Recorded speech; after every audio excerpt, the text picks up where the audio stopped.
Hey, how's it going? I'm IlaGolden and welcome to Ila Reads.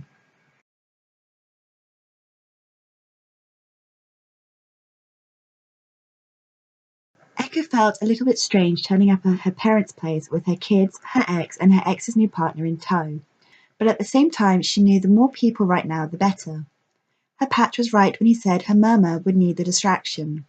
Lex's sweet charm's childhood had left its mark on her, and although no one could call her neurotic exactly, even her own family recognized not all her coping mechanisms were exactly normal. Filling the house with people was like filling the house with distractions, and distractions were exactly what her murmur needed at a time like this. At the entrance to the Sweet Charm mansion, the others made their way towards the steps leading up to the front door. Echo, on the other hand, made her way around to the side entrance. After Alonzo's death, her parents had offered to put in a ramp or chairlift at the front as well, but Echo had told them not to worry about it. She liked having her own personal little entrance, plus it wasn't as though she lived with them at that point. In fact, she'd been living on her own for a good 8 years by the time Alonzo finally kicked it. Still, she'd appreciated the offer and made sure her parents knew it. Entering the side of the mansion led her straight into the kitchen. From there she made her way out into the hall. It was here she first spotted her murmur wandering aimlessly. In her arms she clutched one of Sonata's old teddy bears, and her face was filled with a lost expression. My murmur did love him, you know. Her eyes lifted to meet with Echo's, even though it was clear she was lost in her own train of thoughts. I mean, really loved him. But that didn't mean she didn't know what he was, and she did everything she could to protect me from the worst of it. I should have done the same for Sonny. I should have protected her from him, but he always had a way of making me feel so powerless. She took a few steps towards Echo. No. She wrapped her arms tightly around Sonata's bear. No, even as I say it, I know that's a lie. I fought so hard for you. It was a struggle, a constant struggle against that hideous old man, but I still found the strength and I fought for you. So why couldn't I do that for her? Why didn't I keep fighting for her? Her eyes began to glisten with tears. I tried. At least I want to believe I tried, but it felt like I was fighting a different monster when it came to her. He didn't want you, but he wanted her. Fighting to keep you was easy. Fighting to keep her. She shook her head. I couldn't protect her. I couldn't protect her, and now because of him. Hey, Lexi. We don't know anything for sure right now. Her Patch swept in behind her. But that's just the problem, isn't it? She stared at him. We don't know, and both options are just as bad as each other. If she's innocent, then she's probably been taken by someone who wants to hurt her, and if she's guilty. Right now I don't know which horrid possibility I wish more about my own daughter. But either way, I know he's the reason this is happening, and I'm to blame for not protecting her. I know how you feel. He pulled her into a hug. But I promise you, this isn't your fault. Now, I've made your favourite chamomile tea, and Echo brought Pico and Synth with her. So why don't you go sit in the sunroom and relax for a bit, okay?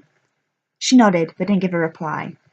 Part of Echo wondered if their plan to keep her distracted would actually work this time. She'd never seen her murmur quite this bad before, but at the same time, she trusted her Patch to know what was best for her. After all, her parents' love for each other was the one stable constant Echo had been always able to rely on. I need to talk to you about the puppet's apprentice. Her Patch had waited until her murmur was out of earshot before turning his attention towards Echo. The look on his face was grave, and she got the feeling the information she'd discovered online was going to play a big part here. Should we go somewhere a little more private first? Echo gave a nervous cough. I get the feeling this isn't a conversation Murmur needs to hear right now. Okay, he nodded, before indicating towards one of the side rooms. Echo made her way in first. Whilst Alonzo had still been alive, this room had primarily been his study. It was in here he rehearsed lines with Sonata, so the setting felt more than a little fitting for the conversation they were to have. Before we go any further into this, I need to know just how sure you are that message you heard was made up from lines from that film. A Patch perched himself on one of the boxes which now filled the old study. Certain. The lines used were hard to forget and unmistakable when I checked the film for them myself. Echo pressed her lips together. I don't think. No. I'm pretty certain whoever's behind all this used that film intentionally. I think the puppet's apprentice has something to do with all this. Unfortunately, I'm going to have to agree. He folded his arms. I'm sure you know as well as anyone what your grandpatch was like, which is why we can't be totally sure of the truth. But whatever happened on that set turned Sonny from his doting granddaughter into his compliant protege, willing to do anything for him, whether or not she totally agreed with it. And, believe me, your mama and I always knew when she didn't agree, but she would go along with it anyway, because that film changed something in her. Because of something he got her to do, or Echoe did her best to press. Unfortunately, it's another rock and hard place situation. He pulled a face. I can either believe something truly horrible happened to my daughter and that man chose to use it as blackmail material rather than press charges, or I can believe my daughter is capable of lying about something which potentially ruined a young man's life, or at the very least his career. Light knows I've lost some good friends over the whole incident. Anyone I might know? She narrowed her gaze. For a long couple of minutes he just stared at her. A few times he almost went to say something, then shut his mouth again. In the end, he just gave a heavy sigh and shook his head. It's probably best if you don't know, Sweetbat. It's not like there's anything you can really do with the information, but it would really help us out if you tell the police about your phone call. In fact, I'll go with you, if you like.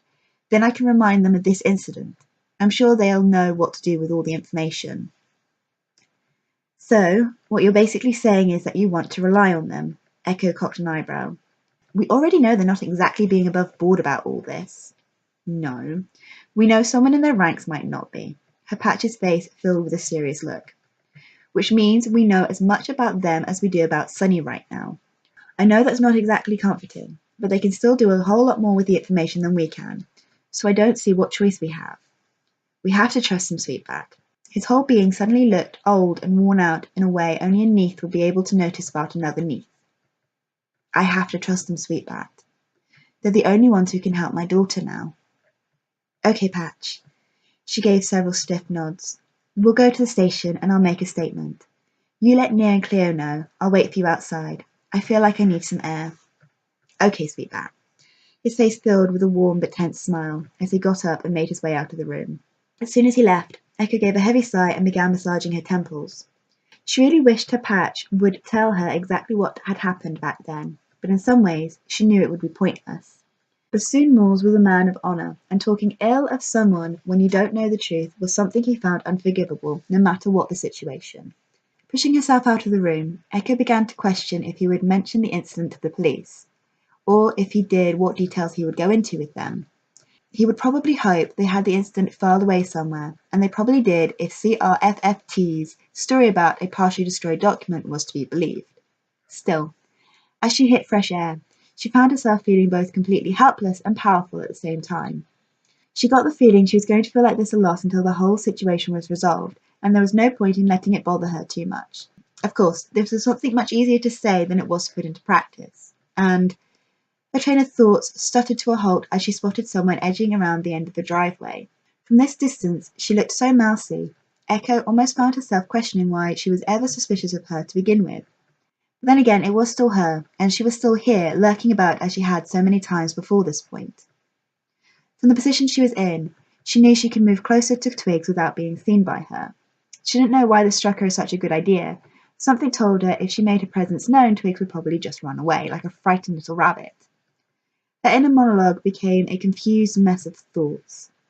But was it any wonder when she was dealing with someone who could be so creepy and so timid at the same time?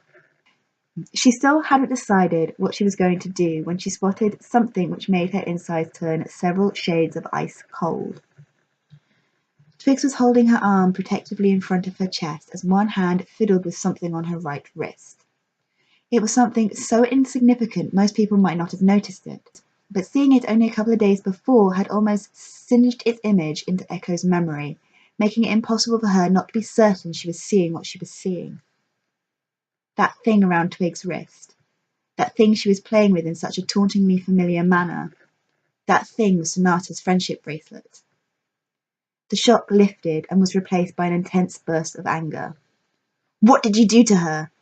Echoe half screamed as she rapidly rolled out of her hiding spot. "Where is she? What did you do to her? Why did you take my sister? What did she do to you? Why do you want to hurt her? Why?" As Echoe's charge picked up speed, Twigs went from looking like a frightened rabbit caught in headlights to one racing to save its skin from a ravenous fox. By the time she'd reached the end of the driveway, Twigs was nowhere to be seen. Anger and disappointment bristled inside of Echoe in a toxic mix. "Are you okay, Sweetbat?" A Patch appeared next to her with a curiously confused look on his face. "I know who took her," she half burst. "I know who took Sunny." "How?" "I saw her. She had Sunny's bracelet on, so I know. I know if she doesn't have her, she at least knows where she is and who's behind all this." "Calm down. Start from the beginning. Who are we talking about here?" "Twigs." "Twigs?" "Twigs Hollow," she gritted her teeth. "She's one of Lilith's assistants, an unbelievably creepy one at that. And she has Sunny's bracelet. She knows what happened to Sunny. Patch, I'm sure of it." The police had taken her statement, both about the phone call and the appearance of Twigs outside the Sweet Charm mansion. At the same time, in a different room, they'd taken a statement from her Patch, preventing Echoe from finding out exactly what he was saying to them and who might be involved with the incident 11 years ago. It felt like she'd been in the station forever, and she wasn't totally sure the police believed a word she'd told them. But now she was outside again, a plan began to formulate in her mind, and she became determined to take matters into her own hands, no matter what her Patch might think about it. "Well, that was an ordeal, Sweetbat." Her Patch breathed a sigh of relief as he joined her outside. "What do you say we head back and get a little takeout for dinner?" "Sure, that sounds great," she smiled at him. "But you go on ahead. I just want to nip into the bathroom first." "Okay," he nodded. "But don't take too long, Sweetbat. I don't want your murmur freaking out about both her daughters." As he walked away, Echo pretended to head back into the station. She then waited until he was out of sight before heading towards the phone box on the street outside the station's boundaries. Putting some money into the slot, she took out the card the Great Butterfly had given her and began dialing in the number. It felt like the line took ages to connect, and then the ringing noise it made when it did sounded strange and clunky.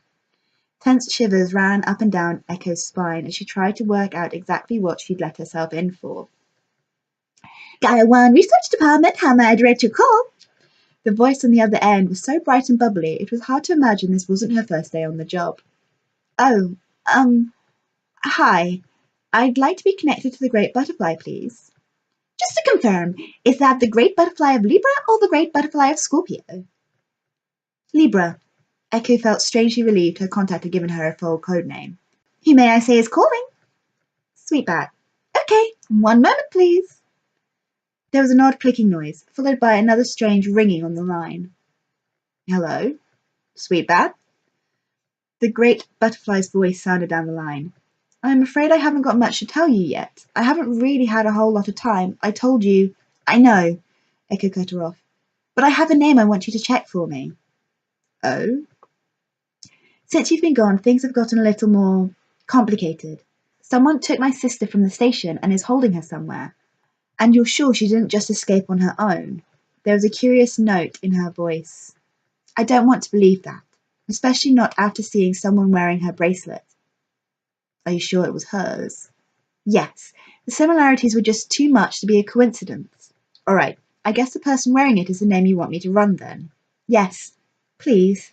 It's Twigs Hollow." "All right. Give me a moment. I need to get to the database terminal."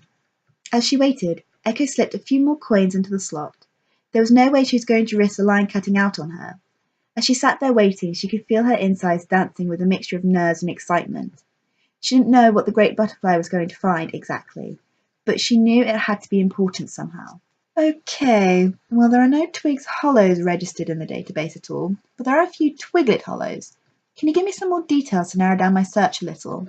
She's a tracker fairy, about 20, I think, and she's currently working as a theatrical PA or a directorial assistant.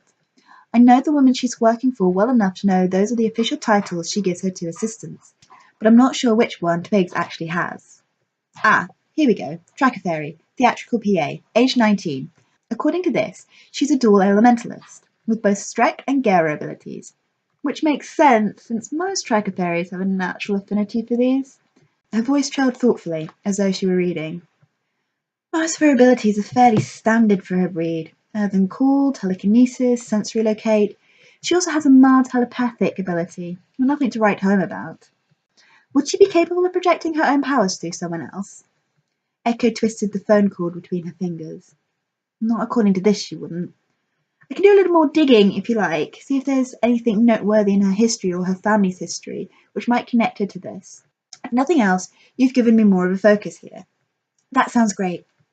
She breathed in a mixture of relief and disappointment.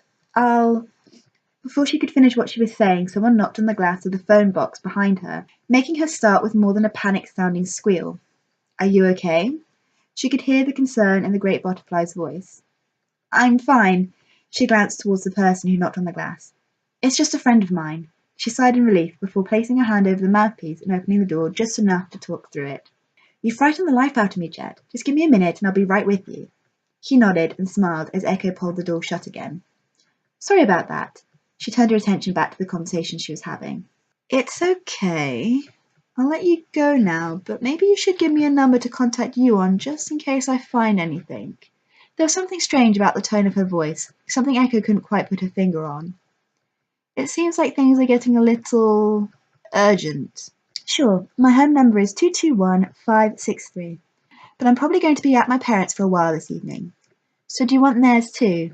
No, it's all right. I have a sense for you. I'll just wait for you to get home. You have a sense for me? Echoe couldn't help but cock an eyebrow. I thought you said you were a retired balancer. I am, but there are some habits you just can't shake, she chuckled, but it sounded a little forced. Anyway, hopefully I'll have something to tell you soon. Yeah, sure. Well, goodbye for now, I guess. Goodbye, sweetbat, and take care.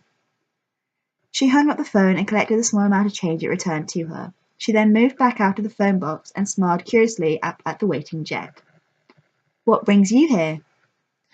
I have a cousin who works nearby, he shrugged. I was supposed to be giving him a lift home from work, but apparently he made other arrangements. It wouldn't bother me so much, but this isn't the first time he's done this to me. That's got to be annoying. Echoe couldn't help but laugh. Well, if you're looking to give someone a lift, I wouldn't mind. She cheekily poked her tongue out at him. Sure, if you don't mind telling me what you were doing using a phone box. His expression attempted to be light, casual, and flirty, but his eyes appeared to be studying her hard. For a moment, it made her shudder.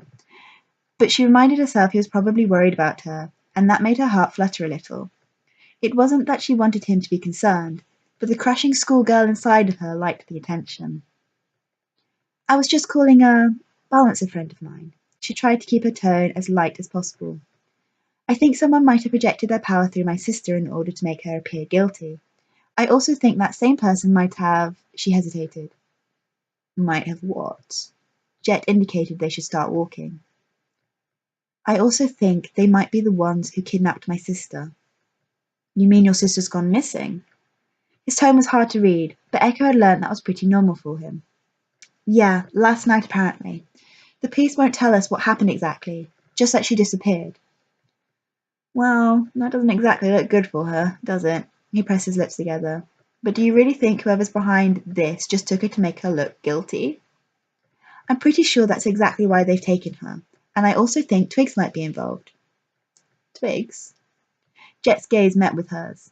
By this time, they'd reached Jet's car, and he was holding the front passenger door open for her to slide into.